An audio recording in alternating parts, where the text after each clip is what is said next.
एक बार की बात है, एक खूबसूरत बगीचे में सनी नाम का एक छोटा सूरजमुखी रहता था।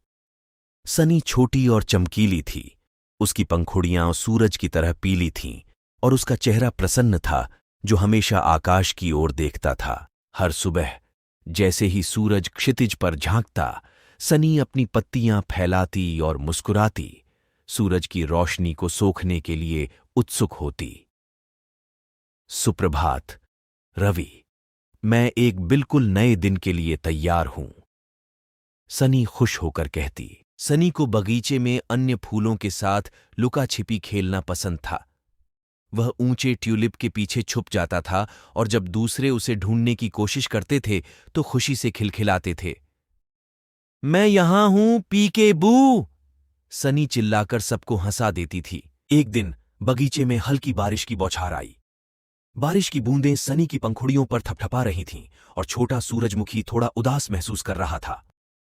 अरे नहीं, बारिश सूरज को छिपा रही है, मैं अपने दोस्त को कैसे देखूंगा? लेकिन बारिश कुछ जादुई लेकर आई। इससे बगीचे में ताजगी और साफ सफाई की महक आ गई। सनी को अपने चेहरे पर एक छोटी बूंद महसूस हुई और अचानक वह अब उदास नहीं थी।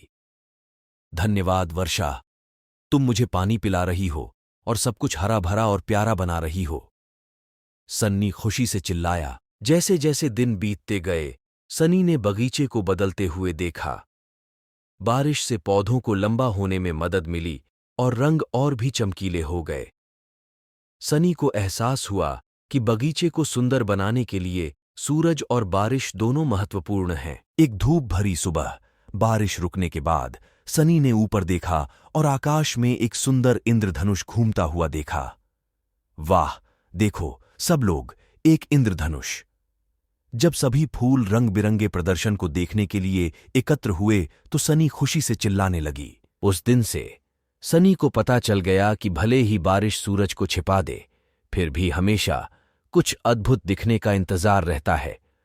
और अपने चेहरे पर एक बड़ी मुस्कान के साथ सनी बढ़ती रही, बगीचे में खुशी लाती रही और अपनी चमकीली पीली पंखुड़ियों से सभी को खुश करती रही। और इसलिए सनी द लिटिल सनफ्लावर ने सीखा कि धूप वाले दिन और बरसात के दिन दोनों अपने विशेष तरीकों से जादुई हो सकते हैं।